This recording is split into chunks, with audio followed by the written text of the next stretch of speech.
Greetings again, everyone. See, Lolly, you're here! I got the ceremonial sword from the chief. It has a certain power that's needed in situations like this. You haven't forgotten what we're doing today, right? Of course not! We're gonna wake Leela up, and then ask him just what the heck he was playing at. And I've prepared the rest of the tools for the ceremony per Granny's instructions. We've dotted all our I's and crossed all our T's, so today should go off without a hitch. Good work, kiddo. Then without further ado, let's get started.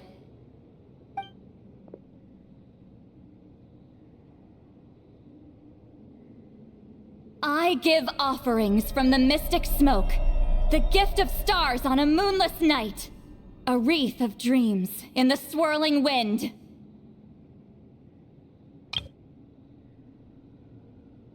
Glory be to the ruler of death. Fade, fade, fade. Thrice uttered and thrice repeated. Whoa! Is this one of her magic spells? This whole place suddenly got cold. What's happening? Keep your voice down. We mustn't disturb her. We, the children of the Priest King, swear to abide by the ancient pact and tear through the veil of the Night Realm.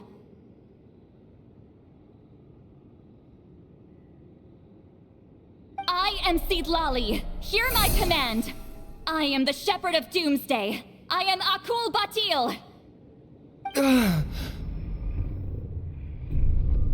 Oh, look! Leela's spirit is back. It's coming towards his body. I shall pierce the cloak of night with flintstone and banish all souls that do not belong to the land of the dead. Leela, obey my command and return to the land where the sun shines. Return to your own path. Did it work? Huh? Where am I? And who are you?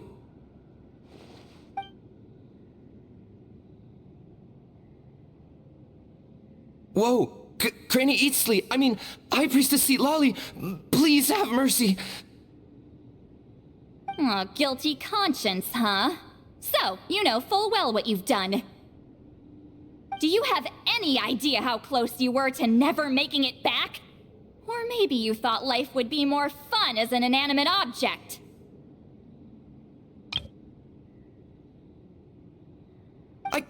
I'm sorry, I messed up, and I'll face the consequences. Oh, you sure about that? Then say goodbye to your parents. Tell them this.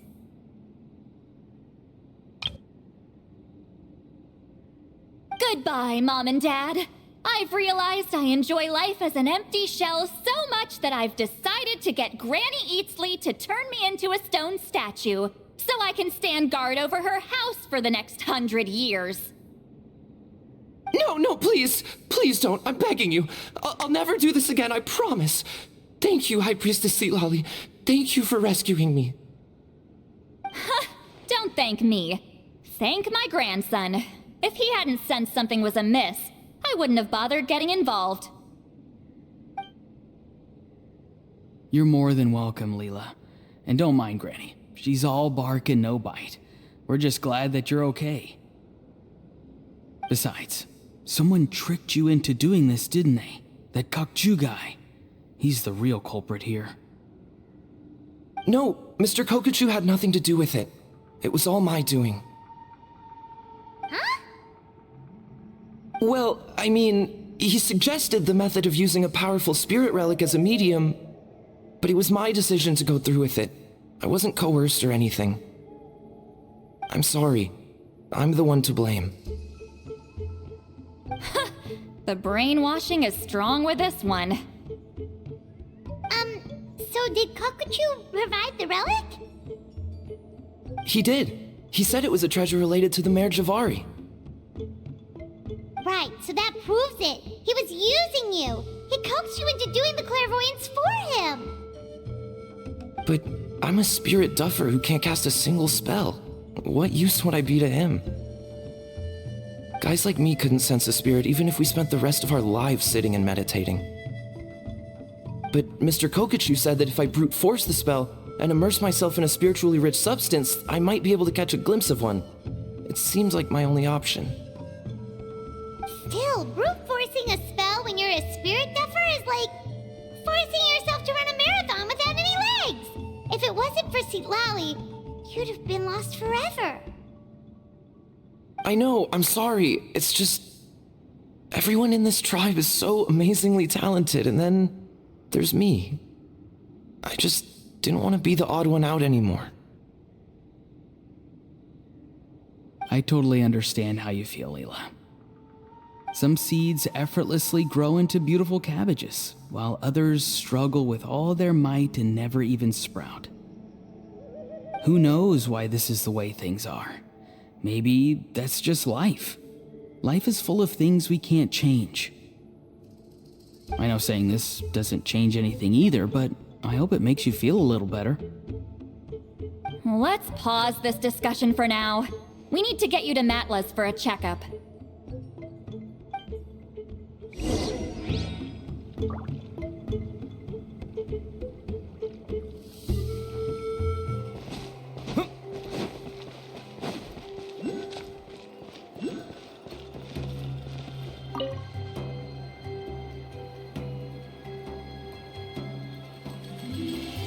Okay, looking good. Seems like this guy got off lightly. Just make sure he eats when you get back. He must be starving.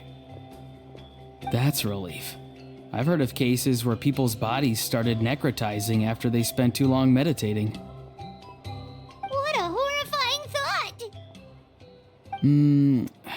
Anyway, Leela, even though we didn't know each other before all this, I'm still really glad that you're okay now.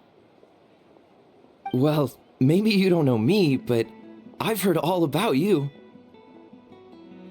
The same goes for High Priestess Sitlali, the Traveler, and Paimon. I've heard all the stories. Huh? Even us? This might sound corny, but you're exactly the kind of people I've always dreamed of becoming. But it's clear to me now. That was just wishful thinking. Honestly, why'd I have to be born a spirit duffer? Nah, it's alright, really. I'm used to being useless by now. Thank you all for saving me. Auroron, I think you're right. It's just a fact of life. I promise I won't take another risk like this in the future. I've brought you more than enough trouble already. Aw, Leela. It's okay. There's no need to comfort me. Hey, you little rascal. What are you talking about? Look at me. Huh? What's wrong, High Priestess Sitlali?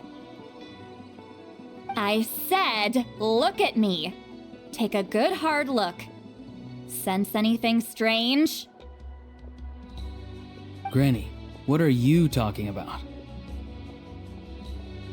What do you think, Traveler? Another case of happy to help written on someone's face?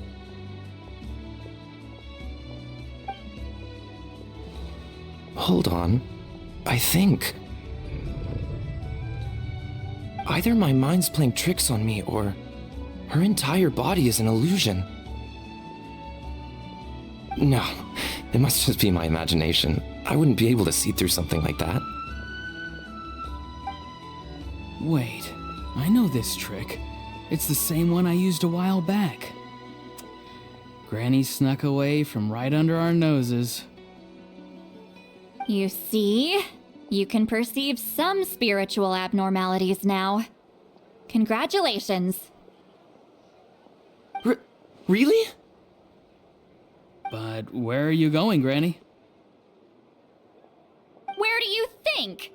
I'm going fishing, you dummy.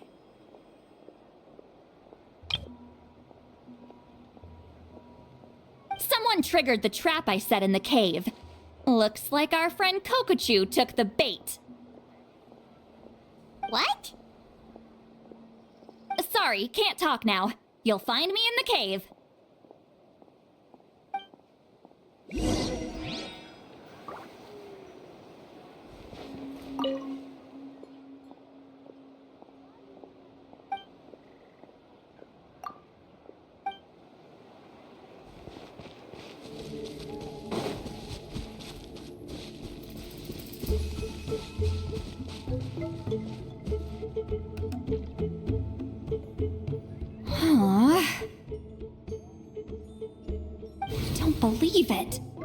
way!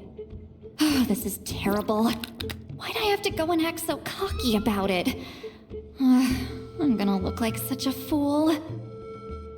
This Kokochu must be a real escape artist or something. But I can't tell them that. I'll have to think of something else. St. Lolly, did you get him? Given that she's the only person here, I'm guessing no. I thought I'd let him go for now. But I left a mark on him. So if he comes around here again, I'll be able to track his every move. Oh, so Granny had only pretended to leave the cave, when in fact she'd set up a whole trap for him and was lying in wait. Ah, so just like how you caught Auroron! But how did you know Kokochu would come here? Because I planted the bait here. The Mare Javari map and the bow shard. Left them both on the table. I had a feeling those were what he was truly after. And sure enough, my trap was triggered just moments after we left. So you really did set up traps here after all, huh? Of course. It's just that they'd never do anything to either of you. See? What did I tell you? So, Mr. Kokochu, you used me after all. This whole time, all you wanted was to find the location of the Mare Javari. That's right. I've been wondering about the shard he left ever since I came across it. Why did he leave it there? The moment I confirmed the Mare Javari's location, that's when I realized it was bait. He was counting on Leela's spirit getting lost, and the tribe coming to his rescue. Then, by helping Leela, we'd be helping him. Oh, so he was fishing too! It was all a ploy to lure in an actual clairvoyant who could look into the shard for him. Yep. And somebody fell for it, hook, line, and sinker. I'm sorry. I took the bait. But so did Granny. The nerve! I only got involved because of you, you little scamp! Either way, Kokchu played us like a fiddle. Huh. He managed to accomplish his goals without taking any of the risk himself. Pretty sneaky. You could say that again. Imagine if he tried to approach St. Lolly directly. She'd have seen through it right away. Although, actually, St. Lolly, why did you let him go? Because I couldn't risk using my full abilities here. He was a pretty slippery character, and if I'd kept him here by force, there could have been unintended consequences. Was it my fault for picking a bad place? I'm sorry. I went looking for somewhere with a wealth of spiritual energy when I first decided to help Leela, and ended up choosing this mad sage's hideout. Mad Sage? Yeah, he's napping right behind that wall. We'd have a whole new situation on our hands if we woke him up. That's why I decided against using my full abilities. I do have some good news, though. I snatched the shard and map back before he bolted, so I may have restrained myself, but I certainly didn't let him walk all over me. That's great! So he left empty-handed! Yes, sort of. The bad news is he did get a look at the map before he left. Not that the Mare Javari's last known location is a huge secret, but still. Yeah, that's kind of worrying. What if he's got some sort of diabolical plan? Don't worry, I'll keep tracking him. Also, Leela, if it's all the same to you, I'd like to give the shard and map to the Traveler as a gift. They might prove useful at some point in his journey. Absolutely. That's completely fine. The Traveler deserves it. None of us are interested in them. And if there's any chance of them leading you to the Mare Javari, I'm sure an adventurer like you wouldn't want to pass on that opportunity.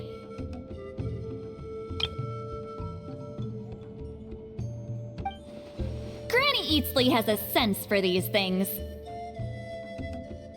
So, Granny Eatsley, do you think I'm still a spirit duffer? What kind of a dumb question is that? You saw through my illusion, didn't you?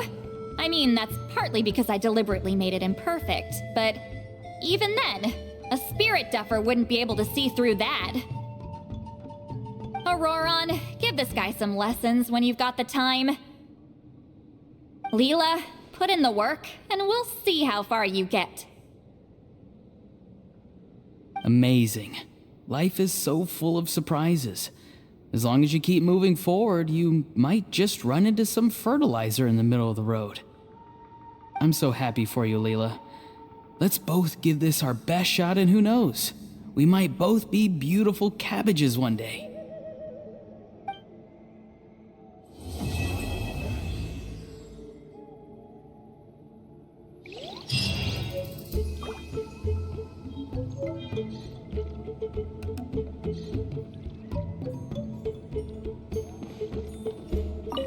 Thank you for everything. This would have been so much harder without you. These are for you. They're all homegrown. I hope you like them.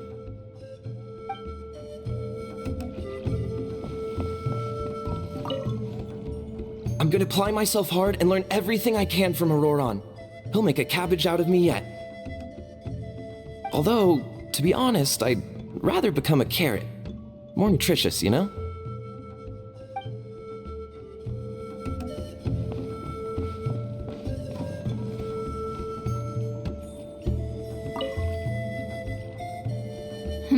You all right? I have to return the ceremonial sword to the chief shortly, but I'll leave everything else in the camp as is for now. Feel free to make use of it. Huh? Huh? What is this? What's going on? How did he know I like those books? Has he been trying to find out what I'm into?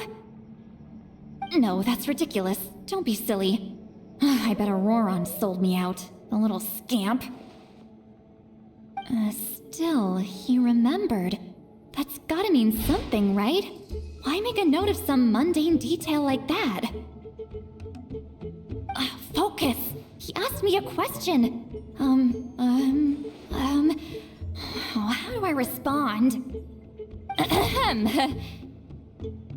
Sure, why not? I should have some time later. I'll let you know.